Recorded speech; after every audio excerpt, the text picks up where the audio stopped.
Hola a todos y a todas. Mi nombre es Estefanía Garizoain, soy licenciada en Psicología y vamos a estar empezando a trabajar con estos dos materiales que les voy a dejar subidos aquí a la plataforma virtual del curso, contenidos sobre psicología de la vejez, es decir, vamos a estar empezando a trabajar los contenidos correspondientes al módulo 4 del curso de formación de cuidadores domiciliarios. Una de las cuestiones que hay que empezar a delimitar es la importancia, ¿no?, de la psicología de la vejez para el abordaje o para el trabajo con personas mayores. La psicología de la vejez representa una de las bases fundamentales de la gerontología, ¿sí?, de la disciplina que se encarga del estudio de las particularidades del envejecimiento, y nos permite la psicología de la vejez poder entender y poder comprender cuáles son y por qué se dan las transformaciones psíquicas o psicológicas en las personas mayores. Una de las cuestiones también que hay que tener en cuenta en esto es la diversidad de aspectos que van a estar interviniendo en lo que podríamos llamar la psicología del adulto mayor, ¿sí? Vamos a hablar en ese sentido de esta complejidad propia de la psicología de las personas mayores en función del interjuego, de la articulación que se da entre no solo los cambios físicos que se dan con la vejez, también los cambios sociales y también el desarrollo personal, es decir, la historia, ¿no?, personal, subjetiva, individual de cada persona mayor. Coexisten en este sentido, y de allí también lo complejo de la psicología de la persona mayor, coexisten también transformaciones positivas y negativas, es decir, transformaciones en términos de crecimientos y pérdidas, aspectos saludables y también patológicos que atraviesan o que dan forma al envejecimiento.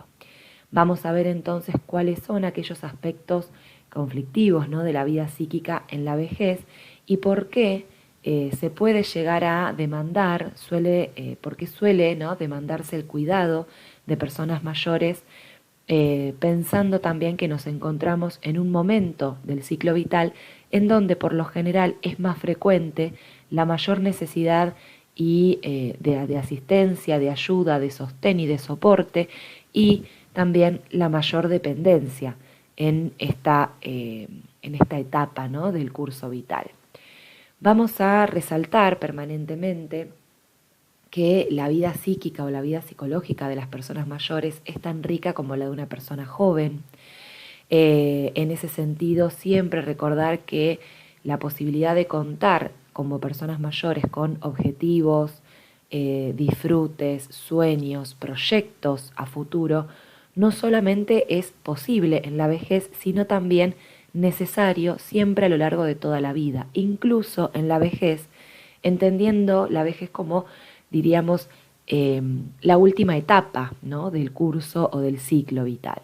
Es importante entonces, en este sentido, tenerlo presente en tanto cuidadores formales o informales, ¿no?, de personas mayores, trabajar y potenciar con las personas mayores a las cuales brindemos cuidados el hecho de que tengan objetivos, proyectos a futuro, actividades e intereses, ¿no?, particulares.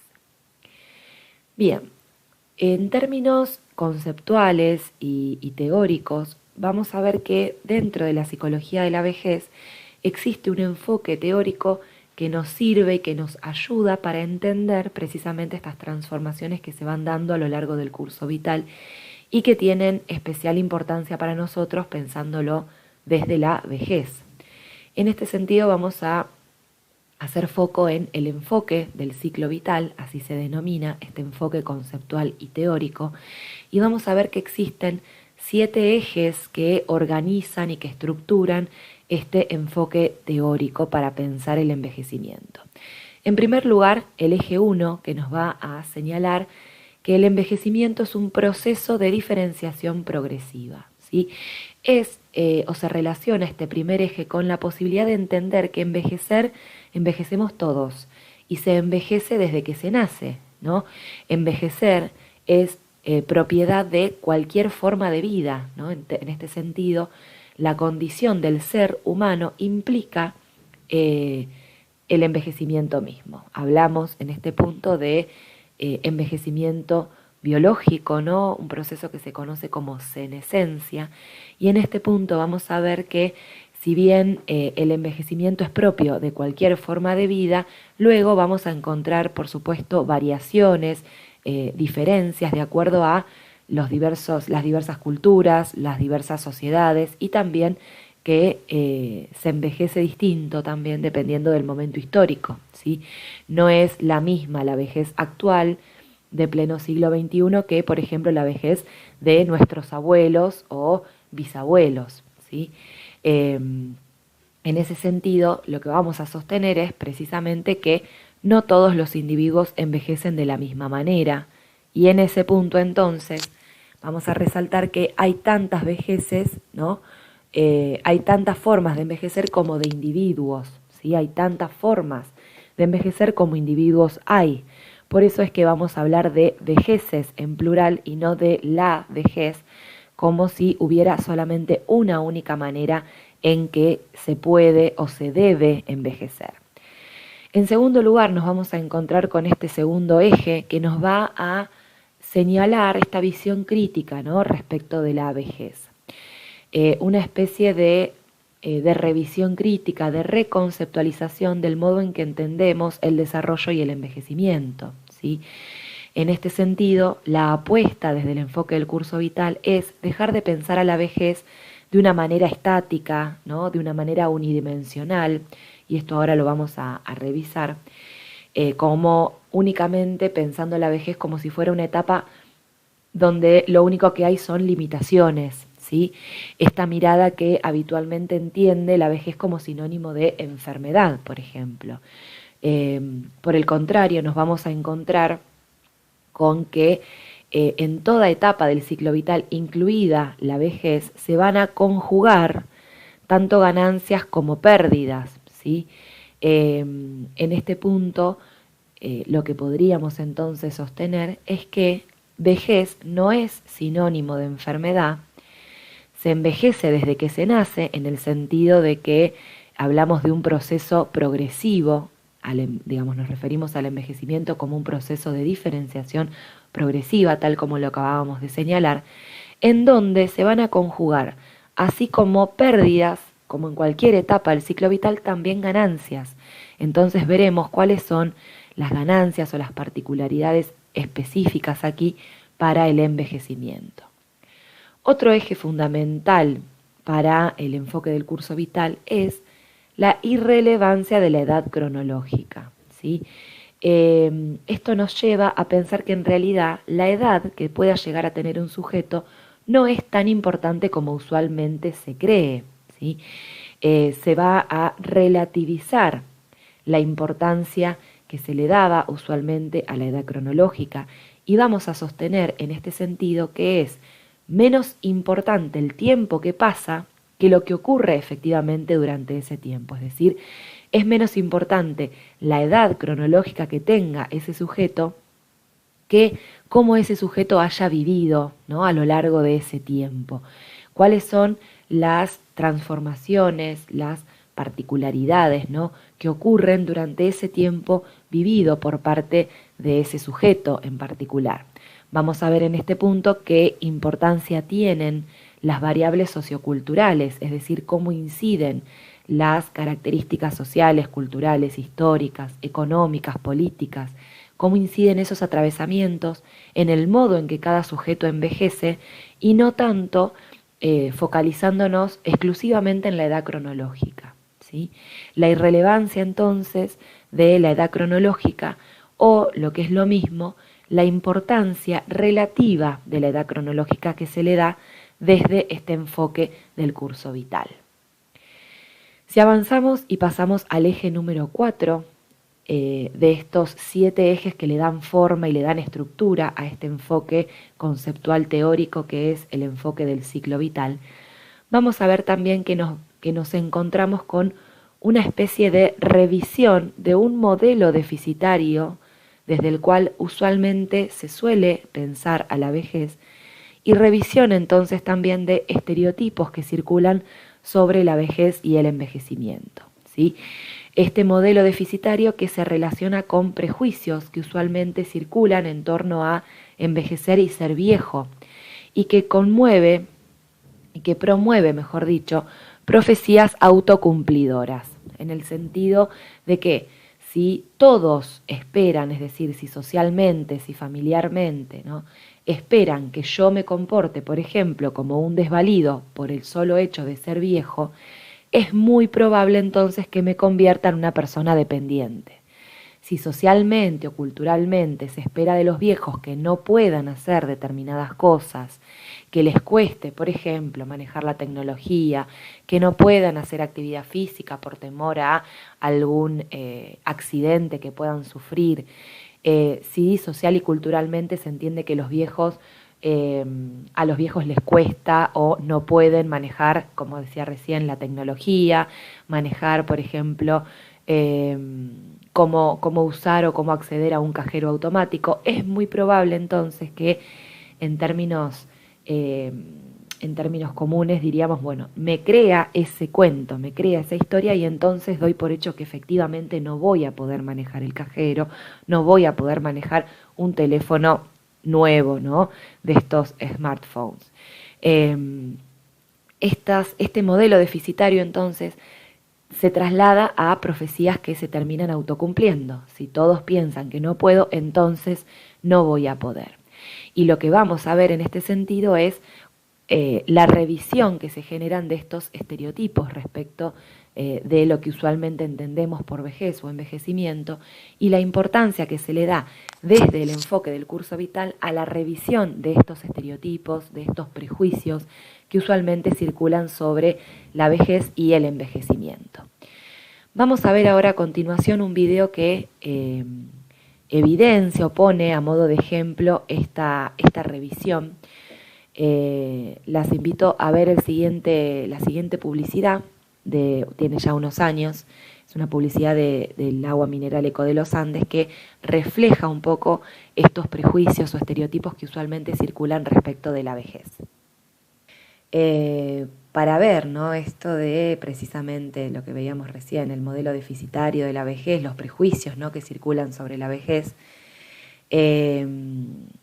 cómo estos viejos venían corriendo lo más bien por la montaña y de golpe se encuentran con un matrimonio joven que necesita empujar el auto y de golpe se transforman en viejitos que no pueden caminar, que necesitan bastón, que se agarran la cadera, ¿no? Bueno, para reflejar entonces esto que recién marcábamos respecto del modelo deficitario de la vejez. El quinto eje que hace al enfoque del curso vital nos va a hablar respecto de algunas cuestiones en términos de cómo entendemos el desarrollo, ¿sí? Cómo entendemos el desarrollo que se da a lo largo de toda la vida.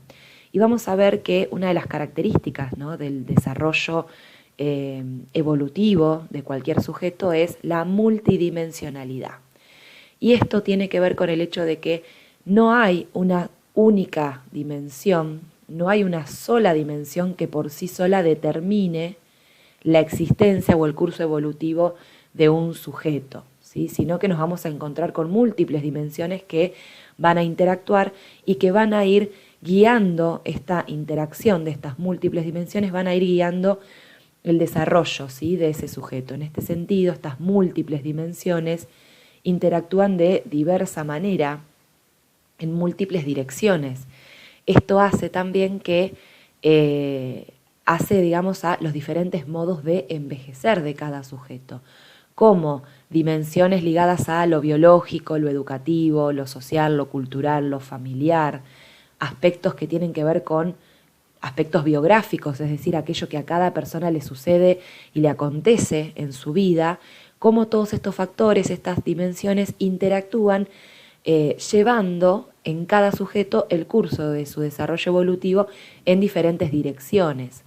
También vamos a hablar de la plasticidad en el desarrollo, ¿sí?, la plasticidad en el desarrollo que tiene que ver precisamente con, digamos, esta capacidad que tienen todos los sujetos de adaptarse, ¿sí?, a las particularidades, de poder adaptarse a las transformaciones o los cambios, ¿sí?, que se puedan ir sucediendo a lo largo del devenir, a lo largo del tiempo. Y también vamos a hablar de la discontinuidad, ¿sí?, que viene en relación a lo que habíamos mencionado un cachito antes respecto de cómo en cada etapa, ¿no?, del curso vital se van a conjugar a la vez que pérdidas también ganancias. Es decir, esta idea de entender que en la vejez no todo es pérdida, ni tampoco todo ganancia. A lo largo del curso vital se van a ir, van a ir conjugándose estos aspectos ligados a lo que permanece y a lo que cambia, ¿no? Aspectos ligados a transformaciones que implicarán en simultáneo adquisiciones y pérdidas, ¿sí?, ganancias y pérdidas, lo cual nos lleva, como decíamos anteriormente, al hecho de que no todo en la vejez es pérdida, que vejez no es sinónimo de enfermedad. Llegamos ahora al eje número 6, nos va a hablar este eje número 6 de un modelo muy interesante para pensar esta plasticidad, esta capacidad de adaptación que presenta cualquier sujeto, el modelo SOC, que nos va a hablar de la selectividad, optimización y compensación. Cómo sostenemos desde el enfoque del curso vital esta idea de que a medida que vivimos y a medida que vamos envejeciendo, ¿sí?, es necesario o se va a hacer necesario optimizar recursos, ¿sí?, en función de entender el envejecimiento como un proceso simultáneo a lo largo de todo el curso de vida. Esta idea que marcábamos al principio de que se envejece desde que se nace, vemos que va a ser necesario optimizar a lo largo de nuestro curso de vida, optimizar los recursos que tengamos disponibles. En este sentido, el modelo SOC nos permite pensar en estos tres términos, que son el de selectividad, el de optimización y el de compensación. El concepto de selectividad va en relación a poder darnos cuenta, ¿sí?, de cuáles son nuestras potencias, nuestras posibilidades, nuestras oportunidades y cuáles son nuestras restricciones o nuestras mayores dificultades u obstáculos, ¿sí?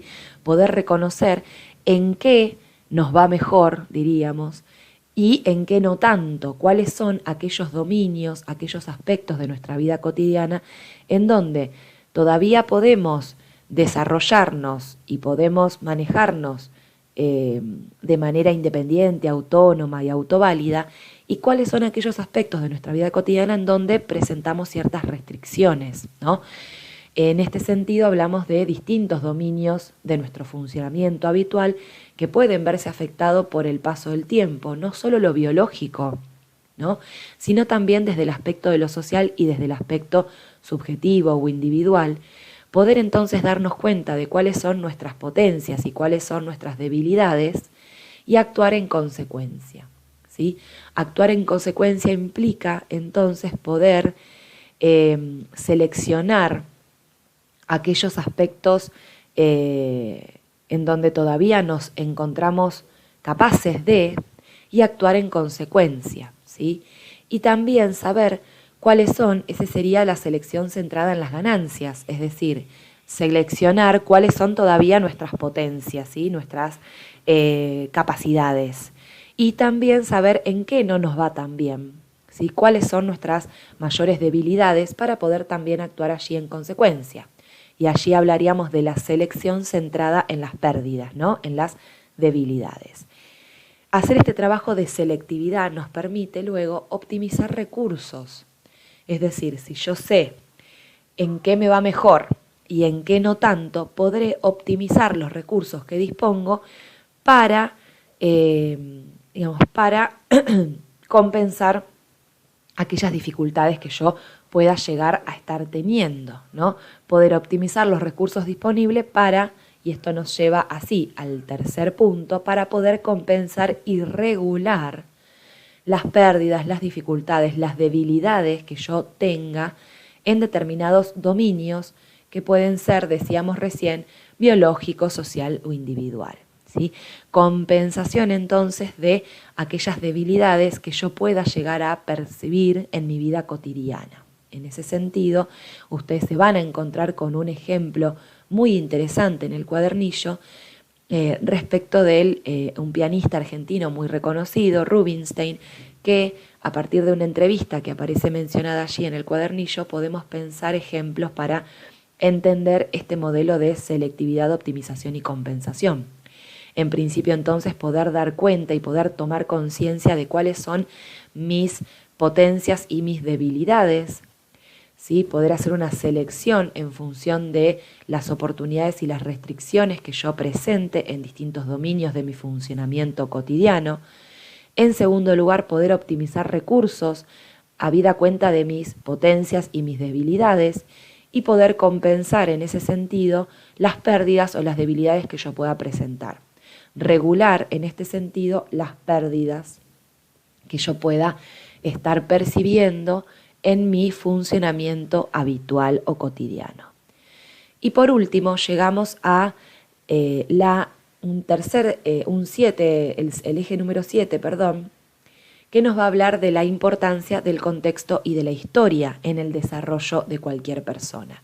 Así como hoy decíamos o hablábamos de la irrelevancia de la edad cronológica y que en realidad la edad cronológica no resultaría tan importante o tan significativa, sino, mejor dicho, cómo el sujeto ha vivido esos años que han transcurrido, vamos a decir que sí es importante el contexto y la historia, ¿sí? Nos vamos a encontrar con que importan o influyen de manera significativa cuáles son las expectativas sociales puestas sobre la edad cronológica, es decir, socialmente, ¿qué se espera de un viejo de 65, de 70, de 80, de 90, de 100? Socialmente, ¿qué se espera en función de la edad que esa persona tenga? ¿Cómo influyen aquí las circunstancias históricas? Esto que marcábamos anteriormente, no es lo mismo envejecer en el siglo XXI que envejecer en el siglo XX que haber envejecido en el siglo XVIII. Las circunstancias históricas influyen o inciden en el envejecimiento.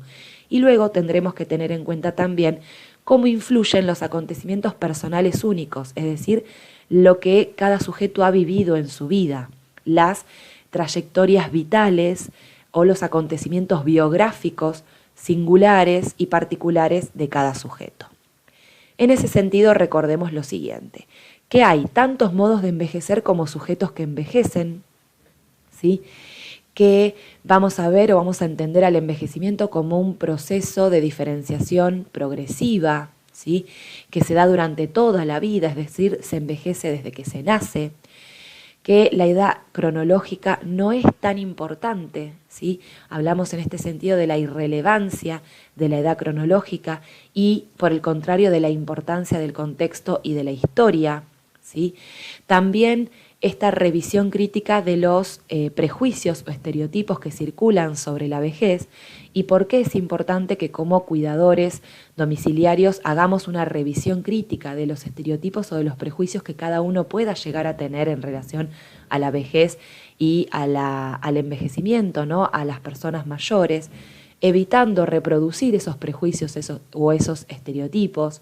Por ejemplo, pensar que las personas mayores no pueden, pensar que las personas mayores están imposibilitadas, pensar que la vejez es sinónimo necesariamente de enfermedad, pensar que las personas mayores son como niños, ¿no? Un prejuicio muy habitual que debemos empezar a revisar y a evitar reproducir, sobre todo en nuestra práctica, ¿sí? Hablamos entonces de este modelo SOC que nos sirve para entender cómo podemos, todos los sujetos, adaptarnos positivamente a la vejez, ¿sí? Mediante la selectividad, optimización y compensación en el uso de los recursos y de las capacidades con las que efectivamente el sujeto cuenta. Y hablamos también en este punto de cómo inciden o cómo influyen las circunstancias históricas, las expectativas también sociales puestas sobre qué se entiende por envejecimiento. Hasta allí entonces estos primeros pasos en el módulo número 4 sobre psicología de la vejez. Vamos a hablar ahora de la sexualidad en la vejez y por qué es importante tener en consideración o tomar en cuenta este aspecto a la hora de ofrecer los cuidados a las personas mayores. La imagen está sacada de una película que la encuentran en YouTube, Nunca es tarde para amar, y que relata la historia y el vínculo amoroso entre dos personas mayores. Es una imagen sencillamente alusiva para trabajar ahora esta temática relativa a la sexualidad en la vejez.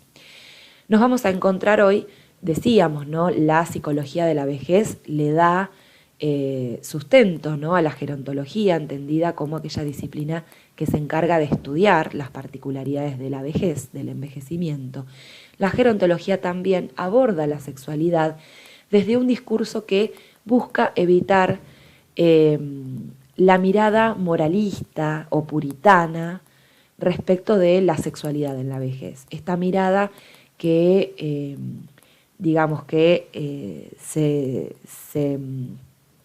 se ubica en contra o mira con malos ojos lo que ocurre en términos sexuales en la vejez, o que da por hecho que la sexualidad no existe en la vejez, ¿no?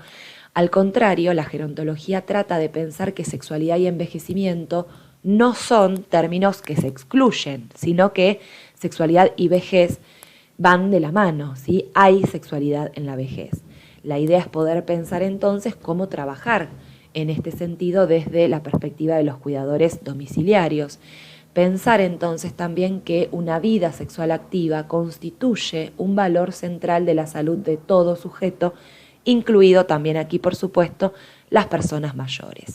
Por eso es que vamos a decir que la sexualidad se expresa durante toda la vida, es decir, no finaliza en la vejez, sino que vamos a ver que en la vejez la expresión sexual, la expresión, digamos, de la vida sexual de los viejos, quizás no pasa exclusivamente por la satisfacción genital, es decir, por el acto puntual del sexo, sino que tiene que ver la expresión sexual con compartir vivencias y experiencias ligadas al humor, el guiño de ojos, ¿sí?, las conversaciones, un estado emocional positivo, ¿no?, la caricia, el cariño, el compartir momentos, ¿no?, de placer que no necesariamente tienen que ver con el acto sexual en sí mismo, entendiendo en ese sentido que cualquier parte del cuerpo puede ser fuente de placer y de excitación sexual.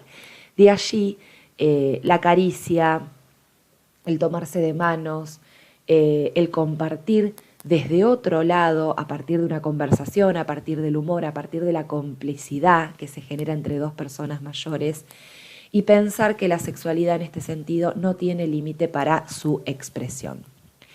Por el contrario, nos vamos a encontrar con prejuicios habituales que circulan en torno a la vida sexual de las personas mayores, creer que las personas mayores no tienen sexualidad, ¿sí?, creer que no es saludable o no es conveniente, por ejemplo, mantener una vida sexual activa en la vejez, perdiendo de vista con estos prejuicios que en realidad el amor y la sexualidad brindan un fuerte sentido de sí y de valoración personal, protegen contra la ansiedad, contra la soledad, contra la depresión, por el solo hecho del placer que da ser tocado, ser querido, ¿sí?, ser apreciado por otro par, por otra persona, ¿sí?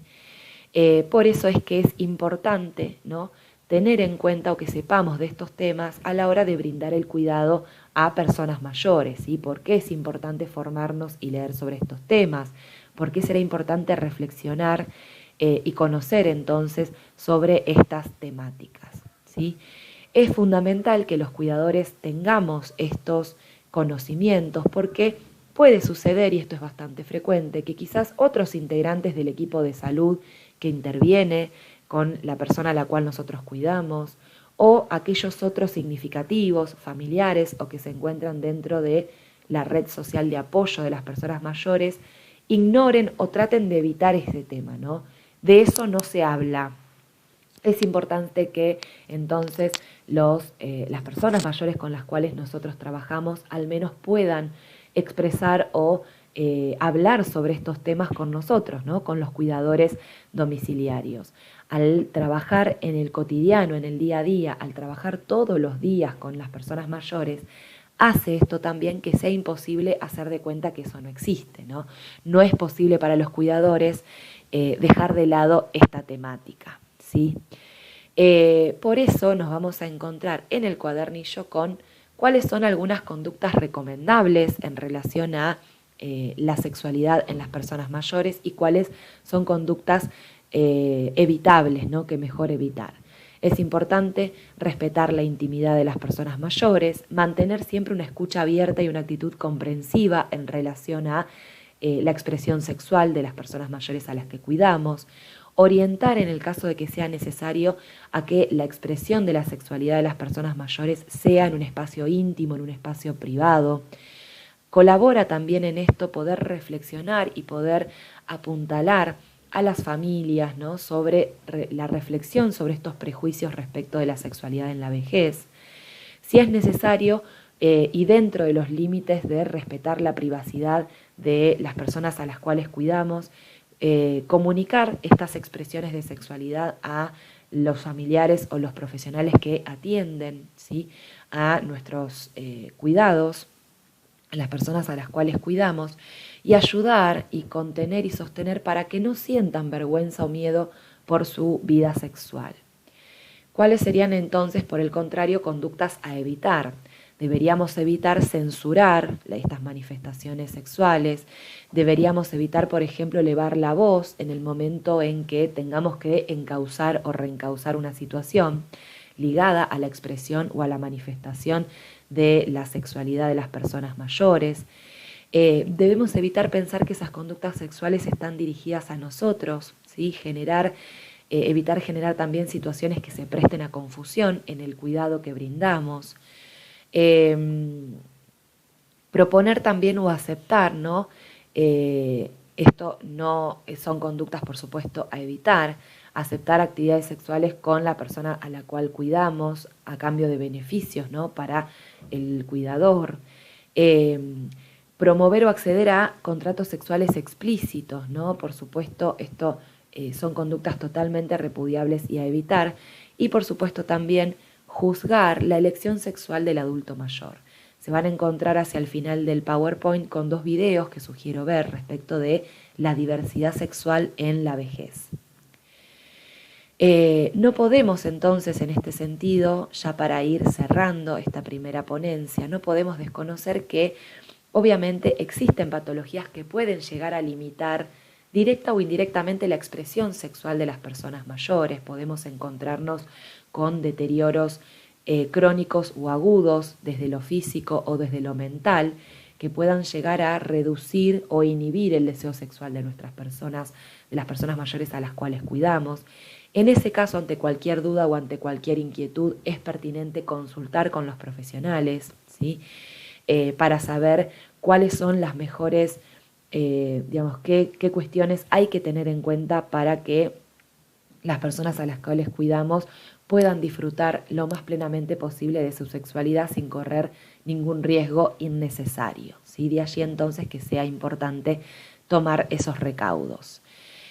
Saber entonces que si bien el envejecimiento puede enlentecer la respuesta sexual humana, no termina con ella, ¿sí? Es decir, en el envejecimiento la sexualidad sigue existiendo y existen manifestaciones de la sexualidad en las personas mayores, ¿sí? Que obviamente esto también va a estar relacionado con cómo cada persona mayor ha vivido su sexualidad a lo largo de toda su vida. En este punto entonces resulta importante, para cerrar aquí, resaltar este aspecto, ¿no? Que el amor y la sexualidad constituyen una afirmación de la vida y una afirmación a la vida, ¿no? Esto como aspectos muy importantes a resaltar para cerrar entonces esta primera ponencia. Los dejo con estos 2 videitos, sugiero que los vean, sobre la diversidad sexual en el envejecimiento.